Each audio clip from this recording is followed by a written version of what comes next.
Assalamualaikum warahmatullahi wabarakatuh.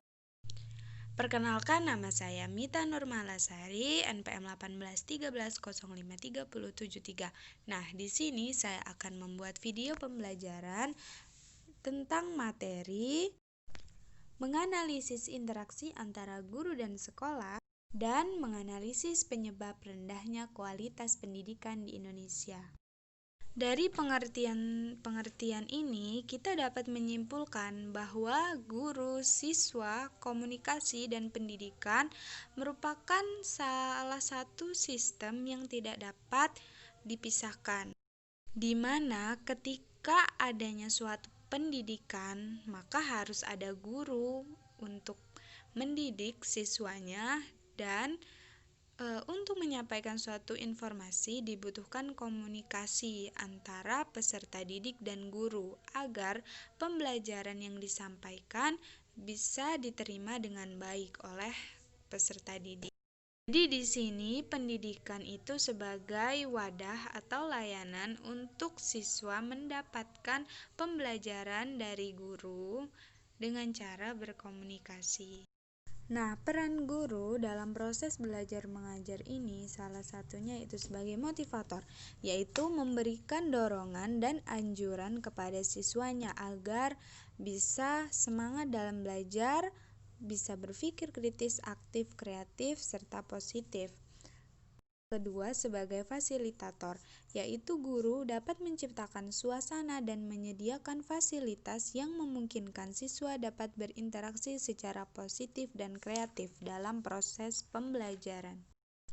3. Organisator, yaitu guru mengatur, merencanakan, dan mengorganisasikan kegiatan pembelajaran. 4. Sebagai informator, yaitu memberikan informasi yang diperlukan siswa, di mana informasi ini berupa informasi yang baik dan positif untuk kepentingan dan kelancaran kegiatan pembelajaran dan untuk kepentingan masa depan siswa. Selanjutnya sebagai konselor, yaitu memberikan bimbingan dan penyuluhan atau bantuan khusus kepada siswa yang mempunyai permasalahan dan sebagainya. Komunikasi interpersonal, bentuk komunikasi interpersonal antara guru dengan guru, guru dengan siswa, dan siswa dengan siswa merupakan kondisi yang memungkinkan berlangsungnya proses pembelajaran yang efektif. Pertama, kemampuan guru mengembangkan sikap positif siswa dalam kegiatan pembelajaran. Artinya di sini guru dapat memberikan teladan sikap yang positif juga kepada siswa agar siswa dapat menirunya. 2. Kemampuan guru untuk bersikap luas dan terbuka. Nah, bersikap luas dan terbuka ini artinya guru senantiasa mengajak siswa dalam serangkaian kegiatan yang dilakukan. Untuk poin yang ketiga, kemampuan guru untuk terampil secara bergairah dan bersungguh-sungguh dalam kegiatan. Nah, di sini misalkan ketika guru ada masalah, guru haruslah profesional, tidak boleh terlihat seperti tidak bersemangat dan yang lain-lain. Untuk yang keempat, kemampuan guru untuk mengelola interaksi siswa dalam kegiatan pembelajaran. Di sini maksudnya guru bisa menentukan metode pembelajaran dan juga teknik-teknik pembelajaran yang dapat membuat peserta didiknya itu aktif dan partisipatif di kelas. Untuk yang kelima, kemampuan guru mengkondisikan kelas. Artinya ketika peserta didik sedang ribut, guru dapat mengkondisikan kelas, di mana dapat membuat peserta didiknya itu kembali fokus pada hal-hal yang dijelaskan. Berikut adalah dampak interaksi guru dan siswa. Terdapat dampak negatif dan positif sebagai berikut. Selanjutnya yaitu menganalisis penyebab rendahnya kualitas pendidikan di Indonesia. Yuk kita pelajari.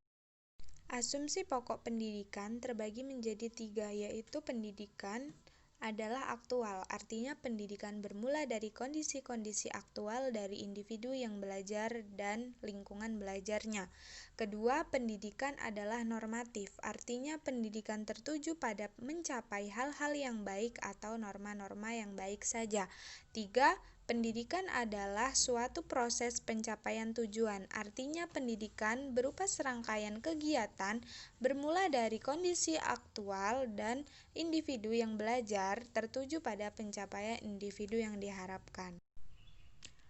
Dari sudut keilmuan sosiologi, memandang pendidikan dari aspek sosial, yaitu mengartikan pendidikan sebagai usaha pewarisan dari generasi ke generasi. Dua, antropologi memandang pendidikan adalah enkulturalisasi, yaitu proses pemindahan budaya dari generasi ke generasi.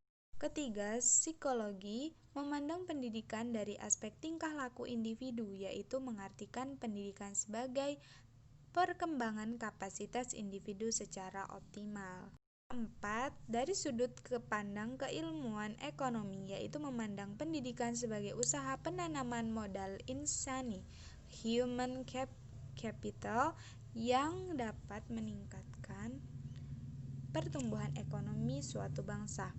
Yang kelima, politik, yaitu melihat pendidikan adalah proses menjadi warga negara yang diharapkan sebagai usaha pembinaan kader bangsa yang tangguh. Adapun fungsi dari pendidikan, di sini terdapat dua fungsi, yaitu fungsi pendidikan adalah menghilangkan segala sumber penderitaan rakyat dari kebodohan dan ketertinggalan, dan fungsi menurut UESPN nomor 20 tahun 2003. Di sini kita tahu kualitas pendidikan di Indonesia ini semakin memburuk karena kualitas dari gurunya itu yang kurang berkompeten.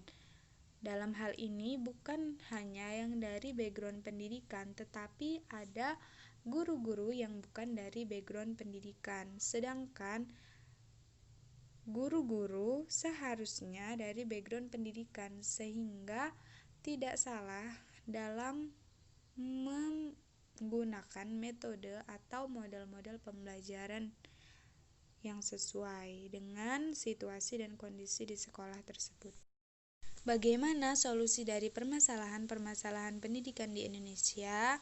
Nah, setelah membaca ini, kita dapat mengetahui bahwa solusi dari permasalahan pendidikan di Indonesia itu haruslah menghentikan sistem ekonomi kapitalis.